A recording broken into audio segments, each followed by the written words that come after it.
Ug karon kuyugan nato si Ozamis Branch sa pag-celebrate sa ilahang award gikan sa Site Excellence Award. Wow! So karon nagpadulong na ta sa Kaluya floating cottage sa Sapang Dalaga. O ara, nanay na luya sa biyahe.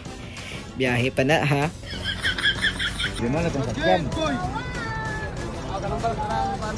And yes, wow. After almost 2 hours or more, naabot na gid mi dire. Wow! Naasay mga seafoods diri and luto na ang uban pero medyo pricey gyud siya. Mga 150 to 200. And gutom na gyud ang tanan no, so nagkaon na lang gyud sila aning manok na baligya diri sa kilid. Kasi kaaway di mo mo. Nalagay ka na yung nawa. Pagka nindot bitaw sa dagat ri, naapod ni ang murag water park bitaw.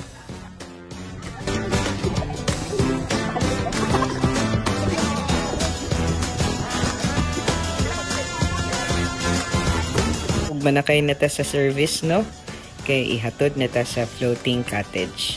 Isod pug lang ngayon nato ba?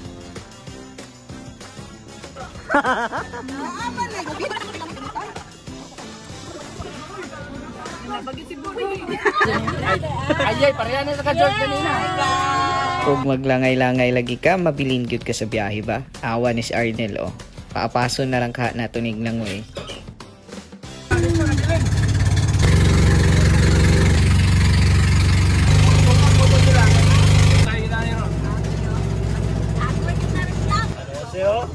Swipe na. Anak solo! Guys! Apa sa ikaw? Basta ikaw daw!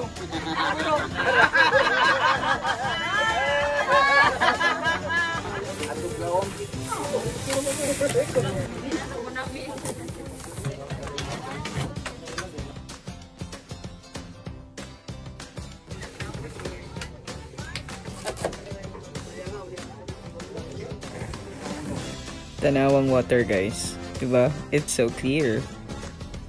Di pa pwede ang lechon kanon guys ha. So diri sa ta sa saging nilong ag na ginamos. Thank you so much Lord for the opportunity. Ug gisugna na ang program. Tapos naghatag og inspirational and welcome message ang atong area manager na si Ma'am Lavi. Manana, from this point forward, iya-iya na sila og trip. Bitaw, i-enjoy lang gyud ang adlaw ba? Kay usahay ra ni. What?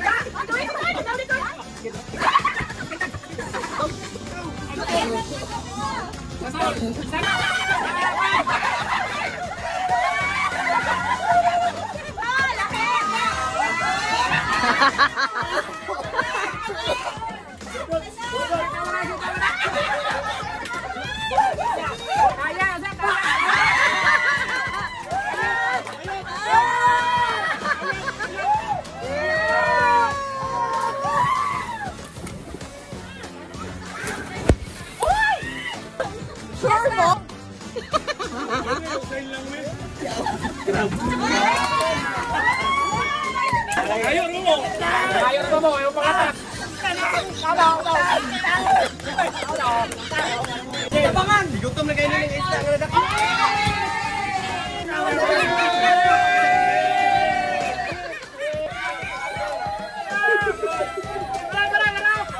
What?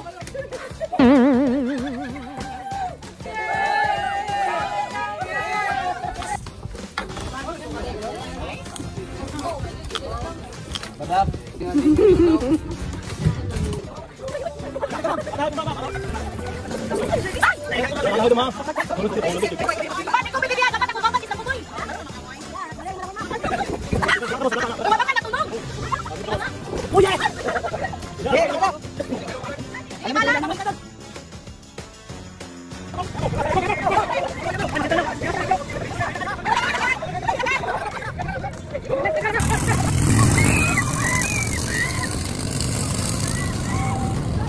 Wapo din sila nagpalupig, pero grabe kakiat yung mga tawhana, oh.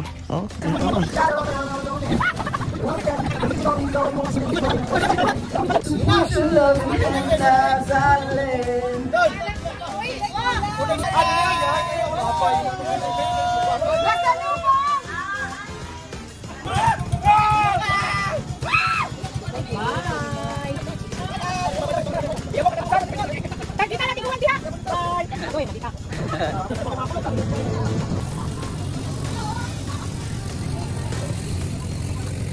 Makalipog latawon.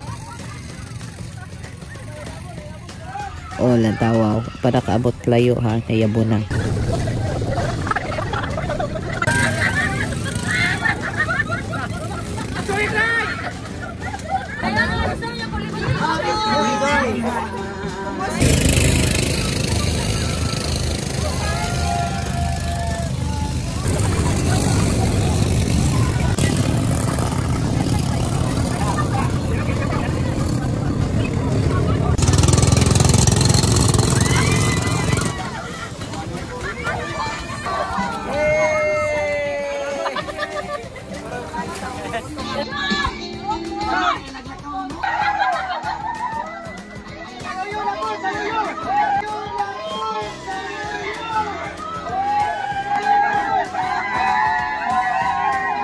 Dagan, George. Dagan. Dali, George.